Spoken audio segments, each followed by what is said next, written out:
Jamie Treener stood aboard the SS Dauntless, an ancient diplomatic cruiser that creaked with age. Its logs still used analog backups, and the coffee machine hissed like it carried grudges. Jamie, however, had no time to admire the quirks of the ship. He was too busy trying not to vomit into his translation collar.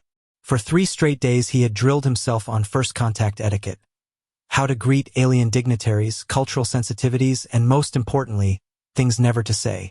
Oddly enough, "Don't panic" had not made the list. Yet panic was exactly what had seized him the moment the docking sequence started. The ship shook as the airlock sealed, each mechanical clunk resounding like an offbeat drumline. Jamie fumbled with his datapad, already dropped twice, and straightened the crisp ambassador's uniform that fit like a fire hazard. Standing beside him were the ship's captain, 2 hovering protocol drones with judgmental blinking lights, and the holographic AI assistant, Delilah. Unfortunately, Delilah's personality program resembled a retired game show host with far too much enthusiasm. "Smile, Jamie," Delilah whispered in his ear. "But not too much. If you show your teeth, they might take it as a challenge to duel, or worse, an invitation to mate." "I hate this job," Jamie muttered. "Then you're doing it right," Delilah chirped. The outer hatch opened with a hiss, releasing a gust of pressurized air. Heavy, synchronized footsteps followed, signaling the arrival of the Zari delegation. They were giants, predators molded into shimmering iridescent armor, each movement catching the light in waves of color. At their head strode Commander Lavi. Jamie's breath faltered. She towered over 7 feet tall, her form both graceful and intimidating. Her skin shone with a silvery hue, her armor etched with intricate designs. But it was her face that rooted him in place.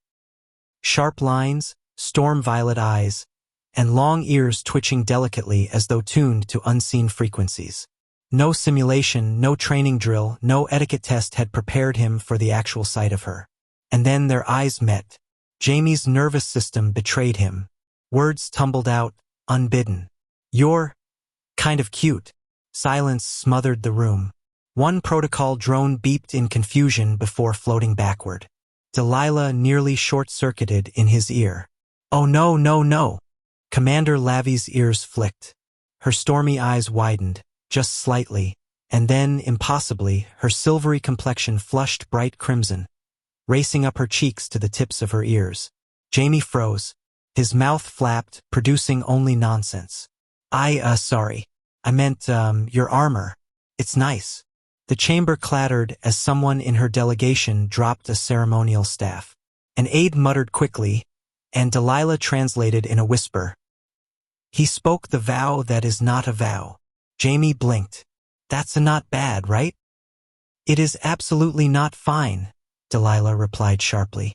"You may have just proposed interspecies bonding." Commander Lavi finally moved, her crimson flush still glowing across her face. When she spoke, her voice carried like velvet woven with thunder. "You speak boldly, Terran. Rare for one so soft." Thanks," Jamie squeaked, sounding anything but bold. The captain attempted to break the tension with a loud cough. "Perhaps we should proceed with the diplomatic." But Lavi silenced him with a raised hand, her piercing gaze locked on Jamie. "I wish to speak with him alone." Delilah gasped in his ear. "You've been chosen. Congratulations. You're now in a sacred cultural bond." "I need a drink," Jamie muttered. "You need a lawyer," Delilah corrected. As the delegation filed out, Jamie stumbled alongside the towering warrior who, by her culture's standards, now believed he had initiated a lifelong bond. The air around her seemed to hum faintly, though Jamie suspected it was his nerves vibrating themselves into static. Once alone in the corridor, she regarded him quietly. "You do not understand what you've done, do you?"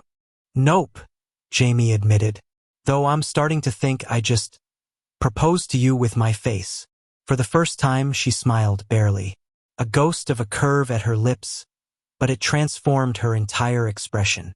"Cute," she murmured. Jamie nearly tripped over his own boots. "Wait, does that mean you're proposing to me now?" Her ears twitched. "Oh, stars," Jamie groaned. We're accidentally married. Behind them, the dragon-shaped security drone exhaled a puff of smoke, apparently amused. The dauntless AI immediately triggered its emergency cringe protocol, soothing purple lights flooding the corridor while whale song echoed faintly in the background. It didn't help. Later, Jamie buried himself in his quarters under blankets, snack wrappers scattered everywhere. Delilah eventually overrode the door. "Jamie," she drawled in theatrical dismay. "You cannot hide forever. Watch me," he said flatly. "This blanket is engineered to lower stress levels. And shame. Probably shame. You called a 7-foot alien war commander cute," she reminded. "And half her delegation thinks you pledged your soul." Jamie groaned. "On Earth, that's just awkward flirting." "Herzari don't flirt," Delilah explained, manifesting as a holographic woman clutching a martini. "They declare. Their language doesn't have maybe, only yes, no, or prepare for battle. And in their tongue, cute translates roughly as, I recognize you as an equal partner of strength and spirit, worthy of ritual union." Jamie choked. "I barely meant, I like your cheekbones." "She's already logged that compliment as a high honor," Delilah said smugly. Before Jamie could respond, the door slid open and a small, fluffy pink creature waddled inside, wearing what looked like a plasma ribbon bow tie. It squeaked and leapt into his lap. "What is this?" Jamie asked nervously. "It's a bond fluff," Delilah said grimly. "They're gifted during courtship. It'll mimic your moods and explode if neglected." "Explode," Jamie yelped. "Emotionally," she corrected. The tiny creature purred like a coffee machine and sneezed glitter into the air. Jamie groaned. "I'm going to die of sparkle poisoning." Elsewhere, Commander Lavi meditated or claimed to. In truth, she was struggling to steady the strange heat spreading through her ever since Jamie uttered that word. Goo. No one had ever dared address her that way before. There had been no calculation in his voice, no political performance, just awkward, raw honesty. She found it dangerously endearing. Later, Jamie was ushered to the observation deck, dimmed and scented like a staged ritual. Lavi stood waiting in ceremonial robes that shimmered from star blue to ember gold. "You came," she said softly. "I think my bond fluff locked me out of my quarters," Jamie muttered. The creature chirped from his shoulder. She almost smiled. "I owe you an explanation. In my culture, words are never light.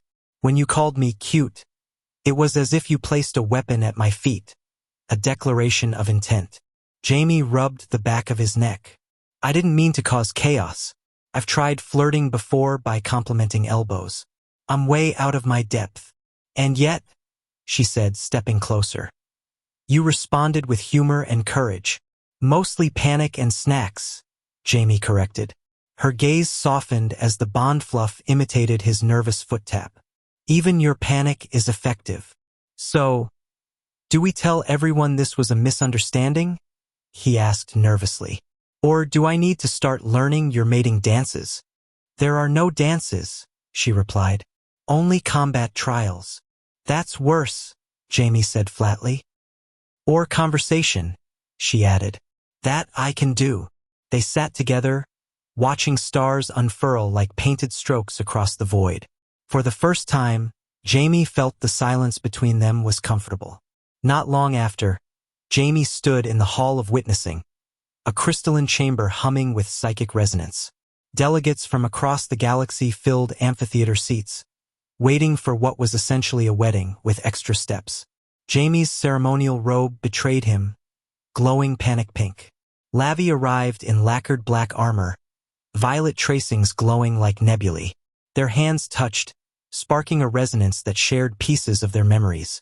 Her battles, her grief, her victories. She, in turn, glimpsed his chaotic career, his guilt, his awkward hope. A voice boomed, "You are witnessed. Your bond is acknowledged." Applause erupted, one slug-like ambassador even blowing a party horn. "You didn't faint," Lavi observed quietly. "A success." "Barely," Jamie muttered. Over time, He learned her people's ways while accidentally creating more diplomatic chaos. Once, he tried to find her a bonding gift and ended up trapped in hostile flora that reeked of toilet moss. She saved him and tucked a silvery sprout behind his ear, cheeks reddening again. They shared quiet moments too, sitting hand in hand watching cosmic spirals, or trading clumsy jokes about humans and toasters. Slowly, she admitted, "You are not easy to ignore, Jamie Trainer." He replied with a grin, "That's just polite for you're very loud." Finally came the Galactic Summit, where 93 alien species gathered. Jamie, trembling in his robes, stepped forward to speak for Earth. He ditched the prepared speech and spoke from the heart. About humans stumbling, failing but always trying. About finding connection, even through accidents. The chamber resonated with approval. Earth was accepted. Later, on the observation deck, Lavi stood beside him. "So what now?" Jamie asked. "We visit your home," she answered. "Your mother deserves to know who you nearly proposed to by accident." Jamie winced. "She's going to love that story." Her ears flushed crimson. "Say it again, Jamie." He smiled. "I still think you're cute."